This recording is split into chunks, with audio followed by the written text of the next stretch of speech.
Welcome in, everybody, to another episode, another live instant reaction show here with us at 410 Sports Talk. James Haskell, along with you, my co-host Glenn Martin. Not too many people are excited on this instant reaction show today. No, I don't blame them. No commenters beforehand, no super chats beforehand. The chat isn't too hot right now. At what point do you just start to just think about next year and just go, you know what? When's enough? I mean, yeah. It's tough to bounce back. I was going through it so bad today, Glenn. I started to contemplate why I haven't outgrown football yet. I was getting deep. It was getting bad for me. I was like, dude, what am I doing? Why am I still this emotionally attached? Yeah. Like I'm a grown man. Yeah, I don't think it's going to change, though. I hate to break it to you. I don't think it's changing anytime soon. Another, at least, I mean, I guess the only good thing is it wasn't a last-second heartbreaker, if that's any bit of a silver lining. I mean, This game was well out of reach early. Right before half, I think, was really the final nail after the ridiculous catch by Higgins that put him up, right down inside the 10 there. But, yeah, I mean, this is a tough one to try and stomach here. I mean, this one's – yeah. But let me say something, Glenn, and DK, I'm going to steal your thoughts. I think you bring up a good point. I think the biggest losers in this game were the fans. And I think the reason that is because this was – DK said it perfectly before we hopped on, before we went live. Mm-hmm. So DK said, look, this was to be an all-in, all or nothing, high leverage, every single play, every single moment, edge of your seat type game for it all in the division. Yep. And nobody was concerned as to who was going to be the winner, right? Like everyone knew who the winner was going to be because we were simply outmatched. It wasn't fair. We didn't even, it wasn't fair. I'm going to sound like Fiber when I said, but the point is that like talent wise, the guys didn't belong in the same room. So It's really unfortunate because it's not fun. It's not fun football, whether you're a Ravens fan or not. Like if you're tuning in, well, I bet the Bengals fans had a pretty decent time, right? But if you're outside of Cincinnati, it's not fun football. No. You know what I mean? So I think the fans were the NFL fans were the biggest. I mean, I don't know. I wouldn't say that. I mean, I think the casual fan would have had fun watching the Cincinnati Bengals offense today when they didn't punt a single time. Yeah. I mean, no, but I think what your point is that your point is exactly right though. At what point? Now, look, we saw all these other games being rescheduled till Tuesday. Why did the Ravens not get afforded that same opportunity? What is it about that game? Right. What threshold, what breaking point did they meet at that game that allowed them to be postponed until Tuesday? But yet this game, 1 o'clock, no forgiveness, doesn't matter. Nope. I mean, because even if you tell me that Huntley can't go and Lamar still can't go, at least that's an extra couple days of preparation for Josh Johnson, who just got here 11 days ago. Yeah, and so, yeah, we've had COVID in the NFL now for more than a season. Why don't we have a number? Why doesn't everyone know, hey, if your team tests positive for 10 players and there's no, serious violation that you could have controlled, then we postpone the game 48 hours. We postpone the game whatever. So give him something, because then at least even if Huntley doesn't get out, at least – maybe a couple other guys get an opportunity. At least Josh Johnson gets a couple. I don't understand. I'd like to know the clarification on what made those games movable and this game hard packed, 1 o'clock start, no matter what happens. Because, I mean, how many players did they have defensively? And then Tavon goes down. I mean, Averett goes down when he catches an absolute MMA knee to the rib cage that knocked his organs silly. I mean, who was out there in the secondary? It was ridiculous. I mean, our best player today on the defense was Tony Jefferson. Yeah. He just got here. Isaiah Mack looked pretty good today, too. Yeah, Isaiah Mack looked pretty damn good. I got to give you, he's the definition of a fire hydrant, isn't he? Hey, all I know is he better not go anywhere because the dude provided some interior pass rush we haven't seen all year. Yeah. So I don't think, even if we do get healthier, I don't think I want to see Isaiah Mack going anywhere anytime soon. Yeah, absolutely. Totally true. But let's get into some stats here, Jimbo. I mean, first of all, 41-21, Bengals win a game. Big game for the Bengals. Got to give credit. But let's give a little credit to Josh Johnson also. He comes into this game in an impossible scenario. Yeah. And what does he do, Jimbo? He throws for over 300 yards, throws a couple of tugs, and including that one to Andrews, falling back, pressure in his face, throws an absolute dime over a couple defenders right into the waiting hands of Andrews. Got to give credit to Josh Johnson coming in here, showing why this guy is still in the league. And no, he bounces around. This is why he's still here. Yeah, absolutely. I mean, you got to give credit where credit is due.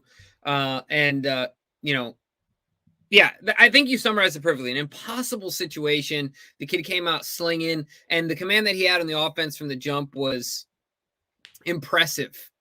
Looked like a consummate professional. Looked like he was doing his best impersonation of Kurt Warner. Just kind of coming out of nowhere and starting to take over. Weren't we saying that about Tyler Huntley when he came?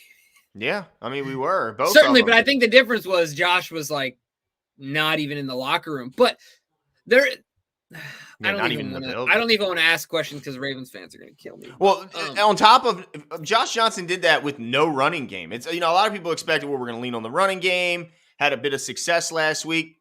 I mean, Devonta Freeman had 6 for 17, averaging 2.8. Latavius went 5 for 12, averaging 2.4. So he did this with no run attack whatsoever.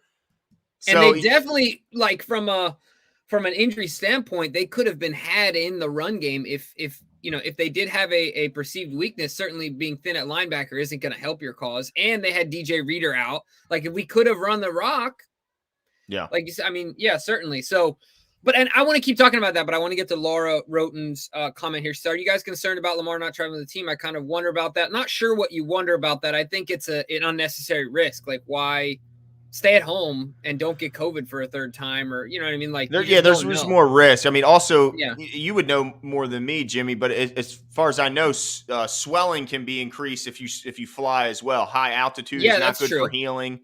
Yeah. And so why, risk any other sit at home, put your foot up, put some ice on it, treat it, focus on your treatment. Like, I don't understand anything different. But I got to ask you this, Glenn. Okay,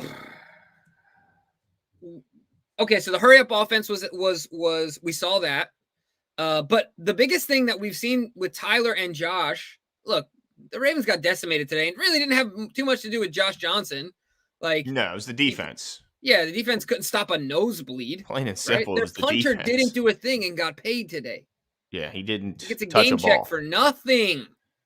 So my question is this: like, gosh, I like seeing both of them take what the defense gives them. 2-part question: does Greg Roman deserve a little bit of credit yet, guys? Like for developing a game plan around a backup's backup, and then also, does Lamar have something to learn when it comes to just doing the easy stuff, like throwing to the open guy and going through your progression and seeing the hot and hitting the guy? I know I've been beating this drum for like 3 weeks now, but there's now 2 different quarterbacks that have done it within Greg Roman's offense and been relatively successful. I mean, anytime you throw for 300 plus yards and do what you did, I think it's fair to. Anyway, it just makes me wonder sometimes because those things look so much easier for those guys and so much harder for Lamar. Now, Lamar is so much greater at other things that it's like minimized to a certain extent. But, I'd love for him to be able to just do both, right? Mm-hmm. No, I mean, I think that you can credit Roman and credit these guys, and you don't have to. Doesn't have to necessarily mean you have to discredit Lamar, but right. I mean, I think you definitely got to give some credit to the offensive staff to put together, because let's be honest, the offense wasn't the reason the Ravens lost this game. Yeah, I mean, they could have scored more. They had opportunities to score more. The pick from Johnson wasn't great, but their offense wasn't a bad. It wasn't the reason they lost. It was clearly the defense, which was even more decimated than the offense. Yeah.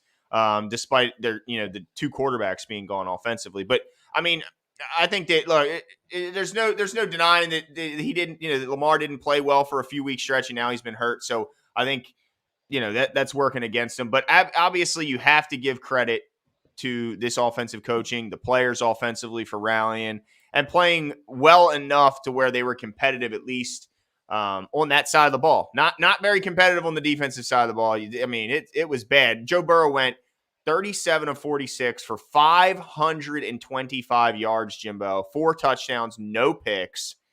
And did you kind of get the feeling that they were running it up a little bit at the end? Yeah. I mean, they're dropping back and throwing it Hey, deep. look, get it while the getting's good, right? Like at the end of the day, because if we're healthy, it's not this scenario. Like it's just isn't the case. We haven't been healthy from the jump. Like people say, well, what about the first game? Sure, that's fine, but we haven't been healthy from the jump. Like people forget that like we already went into the season extremely hamstrung, right? Like, and then all of this. So yeah, certainly they were running it up, and that's fine. I mean, do whatever. Like I'm really trying hard not to be salty, but it's just incredibly hard not to be, because I said it last time. Like my wife sat there and asked me, was like, when did the Bengals get so good? I said, when you lose for so long and you get so many picks and no one wants to play for your team, so you have tons of money.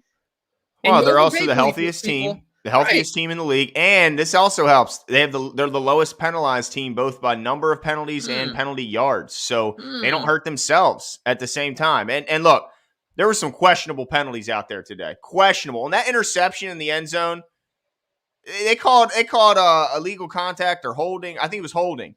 Oh my! Come on! That was hand fighting. Jamar turned into him after the guy had outside leverage. Jamar turned into his face and went across his body, which pretty much created the minimal contact that was there. I thought that was so. I mean, yeah. I mean, hey, the Bengals, good for them. Does anyone take them seriously as a contender? No, nobody does. Nobody outside Cincinnati. Hold on, we missed the previous one. We didn't. Hang on now. Coast Boy T, just for that first drive. I guess he's saying because he. I think he was responding to my comments to Greg Roman, like getting credit for the offensive game plan. Well, I mean, on the first drive, Johnson did go 6 of 8 for 58 yards and a touchdown. The first professional touchdown for Rashad Bateman. So shout out to Rashad Bateman getting his first touchdown in a really impressive game. And of course, we can't go on too long without talking about my guy Mandrews. I said he would be the breakout player. The guy is just incredible. I mean, holy smokes. This guy goes over 100 again, 8 catches, 125 yards, gets the touchdown, 15.6 yards per catch. I mean, the guy was incredible today. Again, every game. Yeah. I mean, it's absolutely insanity at this point. He's so incredible. He's so big. He's so fast. He's so athletic. He's such a mismatch problem. I mean, for any team. And look, I mean, my guy, just to pat myself on the back here, my guy was Rashad Bateman. I think he would qualify as a runner-up. Obviously, Andrews had a ridiculous game today. I mean, his stat line is just insane. Yeah. But, man, Rashad looked really good in that first drive. And I thought he muscled through to a first down, if you remember early on. Or he put that shoulder down and pushed through a couple defenders and made that first down happen. A lot of shout-outs offensively. I mean, yeah, they didn't play perfect, but you got to give James Prochet. You talk about 7 catches, 76 yards, a couple real tough grabs and third down conversions. He did boof the kick return, but redeemed himself on that very next series where he made that tough third down catch. So certainly redeemed himself there. Tylan Wallace, another big catch on 3rd and 13, catches it and runs for 18 when the Ravens really needed an answer. He certainly made it happen. So I mean, but so this is my question, Glenn. This is my eternal question. I don't know we'll ever get an answer to. Why are Tylan Wallace and Prochet all of a sudden like coming on when we have a second and a third string quarterback under center? Like, I don't understand that. That's the one thing I don't get. It's lost on me because I don't understand it. Yeah, what was waiting for James Prochet to become more? Is it just simply, Watkins not being a bit like what is it really? Just he didn't have the opportunity because of the guys in front of him? Because if I remember correctly, there's quite a few games where we were without at least one of these guys, and yet this is by far the breakout game. I guess Detroit game, Prochet had a few catches, but this was definitely the breakout game. 7 grabs, 76 yards. Yeah, what are we Tylan Wallace wasn't even an afterthought until Tylan Huntley hit the field. Yeah, this is just his second catch of the season. And really, let's not pipe it up too much. He did only have the one catch. Tylan Wallace. But certainly certainly. But the fact that, like, I guess my point is it's not only the volume, but it's what they're doing when they get the ball in their hands and they're in pretty big moments, like you said. So, like, yeah, you can see that they've got it, right? Like, it's not all garbage time stuff. I mean, these are, like you said, big third down conversions, It hands may catches. just be a numbers game, Jimbo. It may just be, look, we can only have so many active receivers Look, game Bateman day. was out for a while. Yeah, why is Boykin still in there? I was going to say, and yeah, Bateman was make him inactive. Yeah, I don't get that either. But I mean, I don't know. It just makes me wonder. It's just anyway. I would love to know what it is. But Antoinette Craig says LJ did not travel with the team because the Ravens press guys tweeted Raven did not want to subject him to catching COVID. He wasn't going to play. Yeah, I mean, agreed, 100%. Yeah, definitely and makes sense. And just like Glenn said, like, why not focus on the treatment? Yeah, just to travel out there. I don't really see the point in it. Tavon Nelson says, hey, fellas, I said it last week, but our secondary is not good enough. 2 games left. The defense is going to have to play out of their minds. I hate Cincy. Well, I tend to agree with that last sentiment there. But, I mean, the secondary, no secondary is good enough when your top 3 It's not even our secondary. Like, it's a makeshift secondary. Right. Like, it's the NFL free agent list is what our secondary is really what it is. But no, I mean – he's right. Regardless, that is who the Ravens have employed in their secondary right now. And once Averitt went out, which was early, he didn't have much of a chance. And then Tavon Young runs off the field with holding his wrist. It's just like, I didn't know most of these guys in there. I mean, that's as sad as that is to say. I'm looking around going, who are these guys? I mean, no wonder Joe Burrow threw for 525, and they had 2 100-yard receivers, and another guy, a receiver, had 85, and no wonder. I mean, you're playing against a bunch of free agents. Really, is who it was. It's tough to watch. But yeah, Tavon, 100% agree with you there. But let's get into some other numbers here because I got to talk. Mixon. Ravens did another admirable job defending the run today. I mean, I don't think that the run defense was at all the issue. So I guess you got to give a little bit of credit there that they were still able to, put together a pretty good formula to slow down Joe Mixon on the ground. Now he did do pretty well through the air as well with 6 catches for 70 yards, including that 50-yard bomb right in the closing moments. But is that like can you look at any silver lining defensively for this team? Oh, I mean, nothing. No, not. It's like an inconclusive. Like it's incomplete. Like it's so. They only had 77 yards rushing. Yeah, but they were throwing the rock wherever they wanted. I mean, I knew they were going to convert on 4th down. Like they weren't even sweating it because all he had to do was drop back and throw it. Yeah. I mean, it's just such a frustrating day. The game could not end fast enough. And yeah, I can't find a single. I appreciate the effort. I can't find a single silver lining from a defensive standpoint, except, I mean, you kind of talked about it. Like, it's cool to see Tony Jefferson out there kind of doing his thing. The only other offense, like speaking offensively, cool. We talked about Josh Johnson, but one of the things I do want to say, we talked about this last week, is that it does seem like the Ravens are confident in running behind Ben Cleveland, and it does look like he can. I mean, we kind of knew this about him, but it's nice to see him do it on tape. Like, he can get a push. Mm-hmm. And so, like, that's another semi-silver lining as much as there can be. I don't know. I think that's something to look forward to, right?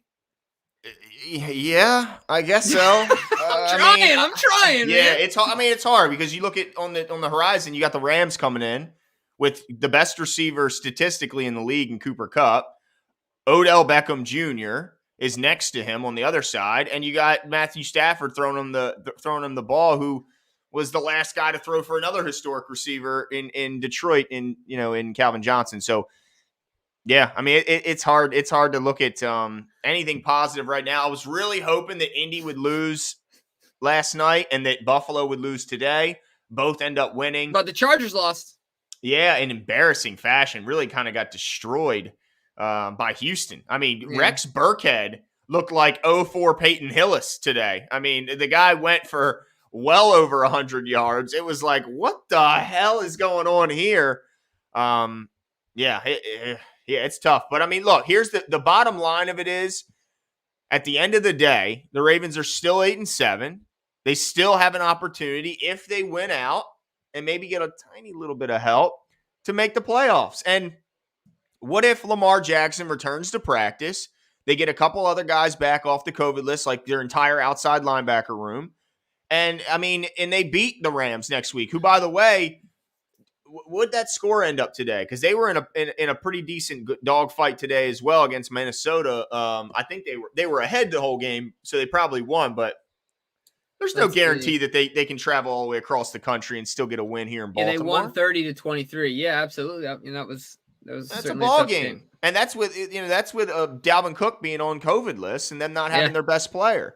Right. Tim Oddie says, did y'all see DeCosta and Harbs talking when they were throwing for easy at the end? Revenge is going to be sweet. Yeah, unfortunately, they're just going to have to likely wait, unless they face him in the playoffs, likely wait a long time to exact any of that revenge. Yeah. But yeah, it's been interesting. I've seen a lot of DeCosta standing next to Harbaugh on the sideline as of late. I didn't know. They're buddies, they're neighbors, but I didn't know. I mean, that's certainly not common practice. The True. GM standing next to the head coach during the games. That's not something we ever saw Ozzie doing. We never saw Ozzie standing over the shoulder of Billick or John Harbaugh.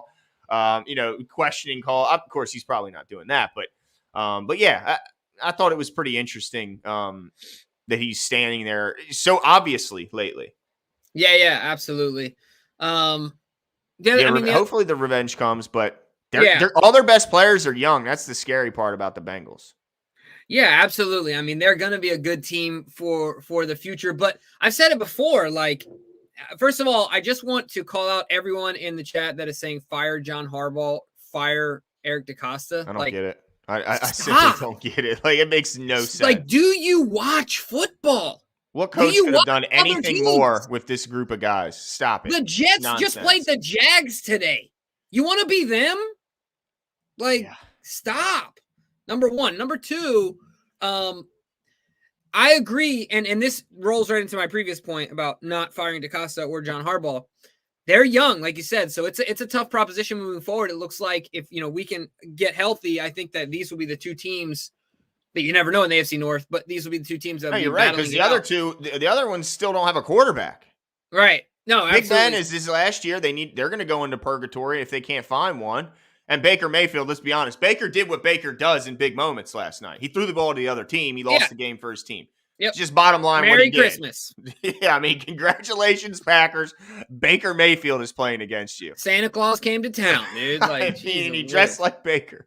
Jeez. But the other thing I want to say, too, is that you really see the value of your GM and your front office when, like, things are about to get real when Lamar Jackson gets a real deal. That's when the value of your GM comes alive, right? Like, it's all gravy when Joe Burrow's making $2 million and when Jamar Chase isn't paid yet, when T. Higgins isn't paid yet. You know, like, it's all great when you got money to overpay Trey Waynes and sit him on the sideline for 2 years. It doesn't matter. Until you need him. Exactly. So, but my point is that, like, just wait. Let's see what kind of chops their front office has as well. Because right now it's easy. But let's be honest. You got to give him a little bit of credit in that Zach Taylor had 1 win his first year, had 2 wins his first year, 4 wins his second year, and now he's more than doubled that in his third year with 9. Gotta give him some credit. I'm not happy about it. The Ravens have never had a 2-win season. No, and I don't anticipate them ever. Right. So that's what I'm saying. The value of our GM and head coach are just really good. Like, get over it, guys. They're good. Yeah. And unfortunately, for the fans who want us to be picking in the top 5, don't hold your breath. I don't anticipate the Ravens ever being that bad. Juice says people thought Ravens fans are arrogant now, but after the slander I saw today, no one's safe next year. I think he's meaning all this mess everyone's been talking about the Ravens and their fans. Let's see what happens next year. When all these guys come off the IR, when all that cat room that's just sitting in the training room, not doing us any good on the field, comes screaming back on the field, we'll see what happens. We will see. Yeah, you get B-Will off the books. You get Calais off the books, and you get all those guys back. Look out, dude. And let's see a determined, probably a little frustrated, probably a little pissed off Lamar Jackson and see what he looks like next year too. Once he's backing I will be willing to bet that this offseason Lamar Jackson won't post any videos eating cereal. You don't think so? No. I don't have anything wrong with cereal. No, you're allowed to eat cereal. That's fine, but my point is that he's gonna show. I still like cereal. He's gonna show a much more, just like you said, determined, mature, focused. Oh, he's definitely gonna be a little pissed off after this. Absolutely, all of this that. Is a tough year. Joseph Eckert says, "Is there another Joe Burrow-like quarterback the Ravens can tank on?" Purpose for. No, this is the best way the Ravens win it. Stop. Joe, I'm disappointed. Joe. They got a Super Bowl caliber quarterback already. He's just hurt right now.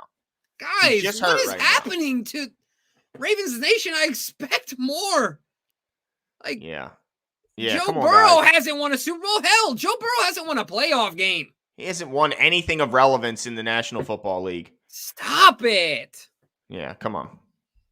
Sorry about that. DDSQ says Bengals got the Chiefs and the Browns. They're losing both of those games, and they very well could. I mean, the Chiefs right now, unfortunately, look to be the hottest team in the league, and right now they have the Super Bowl odds. They're the odds-on team to win the Super Bowl, and the Bengals can't ever seem to beat the Browns. So I tend to agree with you. And if the Ravens can win out, and if they lose out, let's see what happens. I still like their chances, at least getting in the wild card in that scenario. Let's see what else we got here. Corey B. Geez, every time we're overlapping. So I think it's me and DK playing. Yeah, I'm not even touching it. Playing the click battle. Sorry about that, DK. Corey B. 5 has been soft all year. Don't deserve number one money. Prochet and Duvernay are at least physical. Let's lose out, get a higher draft pick, not going to Super Bowl anyway. And that's what I was kind of wondering earlier. Like, when do you hit the point as a Ravens fan that you just start focusing on next year? As a Ravens fan, you pulled the ripcord yet? Like, no, because if the franchise is never going to say die, I believe in that mentality. Like, you don't teach losing. You don't profit. Like, you never die. It's never over until it's over. Right? Like, until the fat lady sings. I don't hear no fat lady. That's right. So, damn fat lady.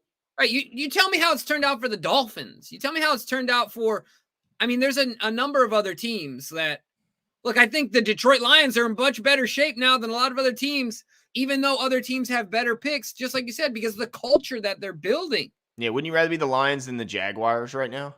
Yeah, even if they have Trevor Lawrence, who cares? They can't beat the Jets, bro. No.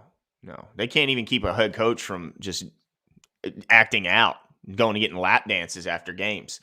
I mean, and to the first part of Corey's point, there was times early on where we were like, where has this Hollywood been? Mm-hmm. But as of late, we've starting to see some more, resurfacing, falling over and going out of bounds when there was no time left on the clock right before half. Probably wouldn't have gotten anywhere anyway, but you'd like to see a little effort instead of just stepping out of bounds with zeros on the clock. It's not like you were stepping out of bounds with 1 on the clock. You stepped out with 0 on the clock. You could have, I don't know, tried to do something. Yeah. I mean, disappointing. I don't think he deserves number one money, but I still would like to see number 5 here in Baltimore. Yeah, and to the second point there about Prochet and Duvernay, I think that, they're physical in nature as players. And I think that they deserve more of more opportunities on the offensive side of the ball. I think that's fair to say. Yeah. Yeah, I think that's fair. King of Pugo says, I don't care what you say. Them 2-point conversions cost us this season. I just can't disagree. I mean, the first one, I can't disagree more. First of all, the season's not over yet. The first one is ridiculous to get upset about that. Your one option was you had a 2-yard play to win the game. Your other option is make the field goal, which I'll give you that. I mean, the extra point, that's 100%. Win the coin toss. So you got to win the coin toss. If you don't, if you don't win the coin toss, then you got to stop Big Ben, who just had 230 yards in the fourth quarter by himself. Yeah, like 19 points or whatever. Okay, well, you're going to stop Big Ben. And then even if you win the coin toss, which is 50-50, if my math, serves me correctly, then you got to drive down when you haven't been driving the ball, except for that final drive. The whole second half, haven't been able to move the ball. No, stop it. If they get it, he's a genius. It's ridiculous. The play call was there. The ball was overthrown. It was head off the fingers. Stop it. If you want to, I'll give you, they should have probably kicked it in the second when they were at home. You can have an argument on the Packer one, not on that first one. Yeah. No. I'll take the aggressive. Stay aggressive, coach. Stay aggressive. Because when we were aggressive in 19 and we were aggressive in 20 and it worked and we won all them damn games, I didn't hear any of the second guessing when it was working in 19 and 20. When Seattle, when they were playing the clip of him asking him in Seattle, should we go for it? Hell yeah, coach. And Marshall Yonda was smiling, big ass ear to ear, and we got it. I didn't hear any of this complaining. But it bounces off the fingertips of an outstretched arm of Mark Andrews, and it's an idiot call, and John Harbaugh should be fired. Stop it. Stop it. Yeah. I can't. I can't. I'm really it doesn't trying. make sense. Yeah, I'm really trying hard not to address the elephant in the chat. It's getting harder every The comment. elephant in the chat. I'm not seeing it. Mr. Harry over here. Oh yeah, he's a longtime troll. Yeah. He's hated on the Ravens and Lamar Jackson since pretty much any time he has Who won an errant MVP throw. in the NFL while Joe Burrow won a Heisman? Who's older than Lamar Jackson? Yeah. Let's see. Let me see if there's any other things here to get to some happy, some bit of something to look forward to. Man, it's hard to Well, I think that the way that you summarize this whole thing is one. I think DK's right that the fans lost out the most if you're outside of Cincinnati. If you're not a Bengals fan, not a very fun football game. Number one. Number two, that wasn't even our defense. Like the Bengals beat up on the replacements. Like let's be honest. Number three, Andrews is absolutely incredible. And I think that Rashad Bateman showed out at least in the first quarter when he got opportunities. But it wasn't full go, guys. Like, Bengals fan or not, the Bengals will openly admit it. Like, nobody's feeling bad for us, and we're not asking for anyone to feel bad for us. Like, we're not asking. No. But you also can't ignore it. You can't ignore it. It's ridiculous. Absolutely. So, at the end of the day, the way that I look at this is saying, okay, it is what it is. It's over now. What's in front of us and what can we control? What can we do about it? Can Lamar come back next week and ball out? Lamar Jackson is still Lamar Jackson. Like no one should be disrespecting Lamar Jackson because of what he's capable to do at the drop of a hat, right? A healthy Lamar Jackson is a serious conundrum, right? And then it all, if we find a way to pull it off against the Rams, it's all out in front of us and Steelers at home. And I like our chances. Yeah, what else can you ask for, guys? Like, obviously, you can ask for us look, to beat nobody the Bengals, likes but to based lose on the 4 in a row. circumstances, yeah, based on the circumstances, I don't know what else we can ask for. Yeah, I mean, it's just such an insurmountable hill they're having to climb. I mean, it's tough. I mean, they're playing a Bengals team who are the healthiest in the league by far. Yeah. So, every team's dealing with a little something, and the Bengals are as well. It didn't help that they lost their middle linebacker going into this week, but look at their offense, man. They got everyone. Offensively. They got everyone. Come on. So DK is asking about Patrick Queen's play. What was your take today? I think he had moments. I mean, look, he had a couple moments. He had the tackle in the backfield early on. He had moments, but it's just like it's like this is how he's looked all year. Moments where he flashes, where he gets in the backfield, stops mixing for a 3-yard loss, he gets up flexing. But then there's moments where he bonehead. He just does bonehead looking stuff. He doesn't play physical at times. It's just like he just boggles my mind. I don't get what he's doing sometimes, but in other times he looks fast. He looks great. It's like, I don't know. I don't know what to think of it. I mean, like, I don't know if I'm excited about him going into next year with like, man, if he could just iron, because like, there's young guys that make mistakes, but you see things, you're like, man, once he irons this out, this guy's gonna be trouble. But the problem is his mistakes are between his ears. And do you have confidence he can? Because when you see the flashes, you go, all right, if he knows what he's doing, anticipates, and can just go, the guy is a phenomenal athlete, and it shows. But then there's times where it's like, dude, have you ever played organized football? Like, it just makes you crazy. Yeah. What are your thoughts going forward with him? Yeah, it's really going to be interesting. I also think that in one way it is encouraging that it's the stuff that's here because he doesn't have physical limitations, right? Like it's just learning. It's just discipline. Like get in there, do the mental reps, like to me, what it shows me is a few things. He's not self-scouting because they're the same mistakes. He's not scouting the other team. Like I think we all took for granted how much Tom Brady watches 40 hours of film a week. Yeah. 40. Now he doesn't need to be Tom Brady. He's 45 years old or whatever he is. Right. And that's why he's the greatest of all time. But Ray Lewis knew every play before it was going to happen. I mean, in his last year, he basically saved the season for us in that 4th down stop against the Chargers. Had nothing to do with his physical abilities, which had been very deteriorated at that point. Everything here was what was working, right? Like He made that play because he knew it. He saw it on tape and he knew it was going to happen. It was that simple. So to me, the only positive thing is that if Patrick Queen ever gets serious about self-scouting, watching the other team, getting in the playbook, and getting serious about film study, I think he can take a big step forward. But that's what it's got to be. I don't know if he'll ever be that serious about it. But that to me is also encouraging, knowing that, like, okay, he doesn't need to become this athlete that we know he can't be. Does that make sense? Yeah. No, I see what you're saying. It's not a physical limitation thing, but at the same point, it's at some point a guy just doesn't have it upstairs. Right. If not now, then when? Yeah. You know what I mean? It's like, how much more do you need to see? Having the excuse of being young pretty much ends this year. Yep. I won't hear any of it next year. Edwin says, we learned that we can rotate these receivers.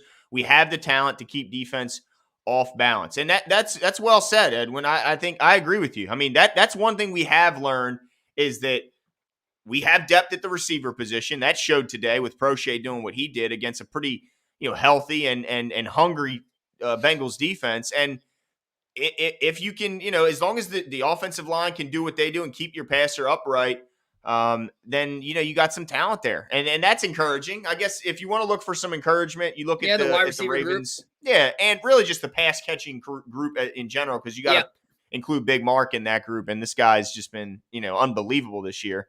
So but it's hard to look for.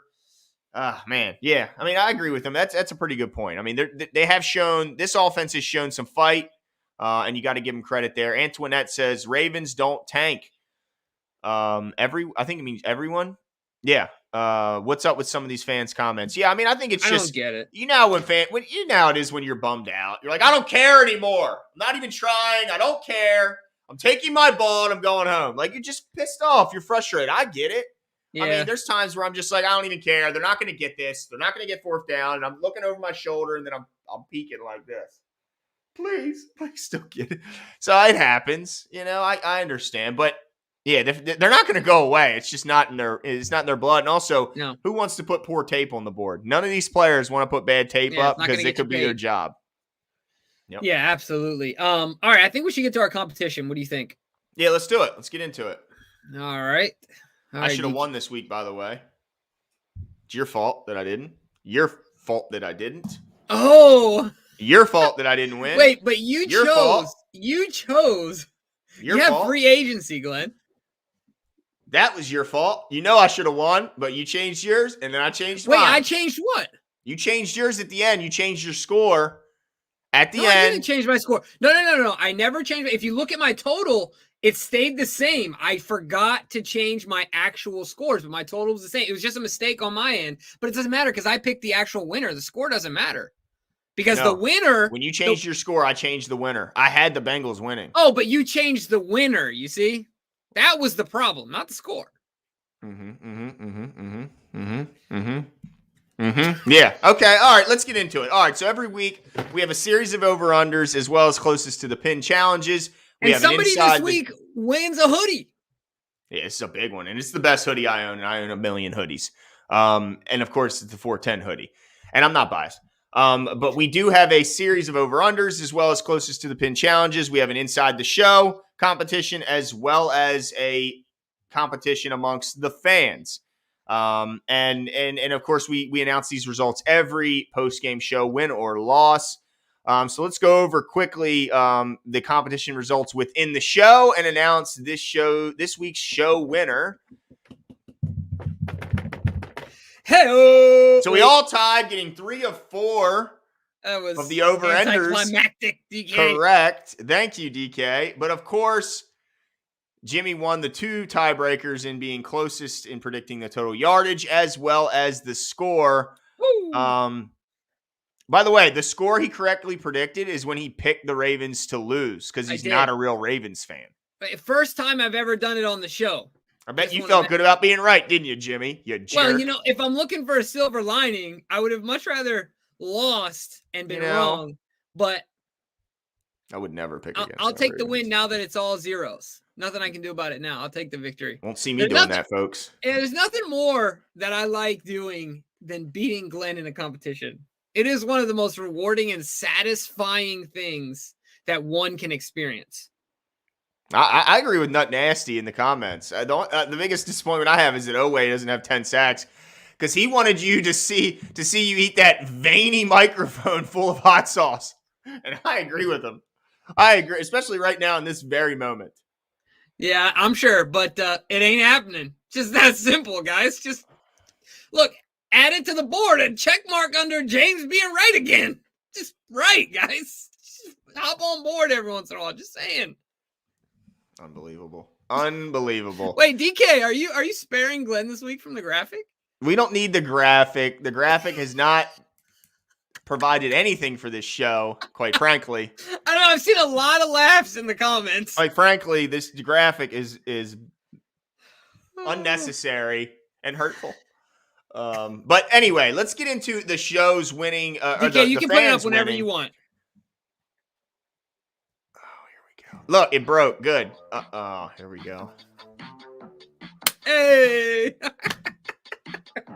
And the funny thing is, we're both getting destroyed by DK. Yeah, you can add us both up, and we're still not where DK is. Bull crap. Oh, Bull crap. that was Okay, awesome. that's fine. All right. That's fine. Right. Okay, now let's get into who won is the in the fan competition. I like how he's not taking it down. Oh, Jimmy, who won the hoodie, the 410 hoodie, the best hoodie in the market?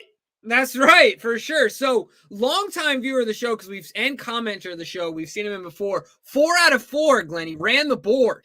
And if I'm not mistaken, DK, he was the only one that was 4 out of 4. Shout out to Jason Moyer, winner of the hoodie. Congratulations. This is, of course, it's normally a t-shirt, but we're doing a hoodie this week because of it being Christmas and us wanting to up the ante a little bit. So Santa's coming a little late, but he will be there. Congrats, Jason. Mm-hmm. Keep it up.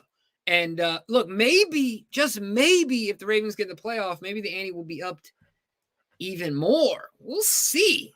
Uh-oh. But once again, congrats, Jason. Shout out, man. Looking forward to just don't forget the winners. Next step. DM us. Don't comment this one because I think he commented his entry results. Make sure you DM us on any of those major social network platforms with your address and hoodie size, and you will get one in the mail. That is right. You ready to wrap this thing up? Yeah, I mean it's. I think we've said all that needed to be said. Thanks everyone for joining us in this very sad post-game show. 4 in a row losses, but look, there's always next week. Come back next week.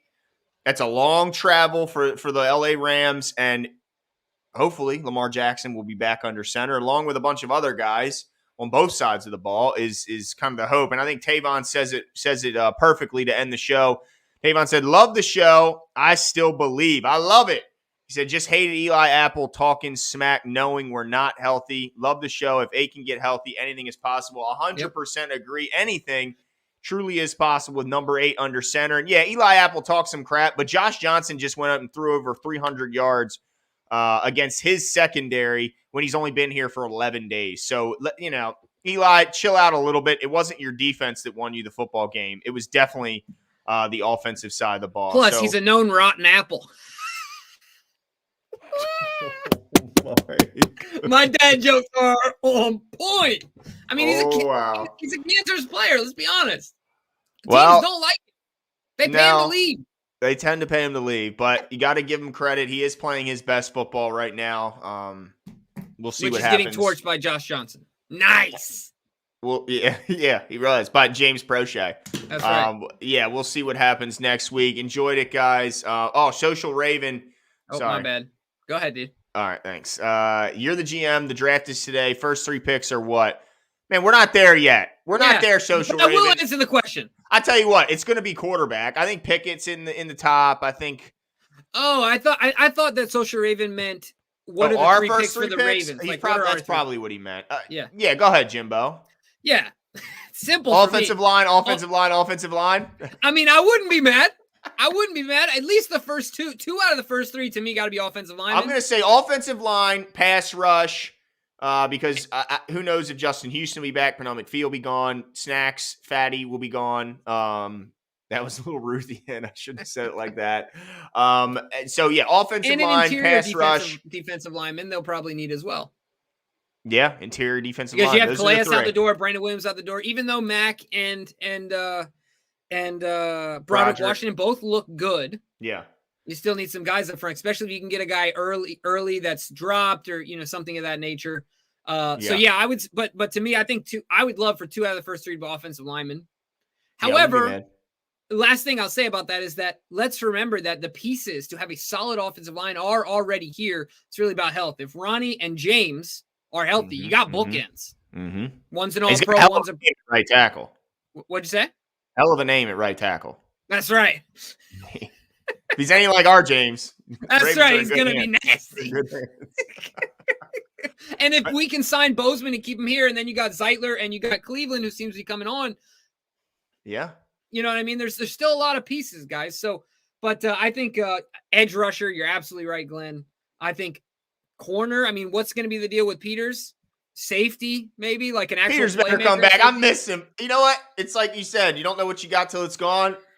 Man, I love me some Marcus Peters. I gave him the kiss of death. Remember we went out to training camp? Yep.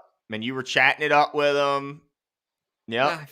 Same with Dobbins. You're over there talking in Spanish with Dobbins. So it's all your fault, Jimbo. It is.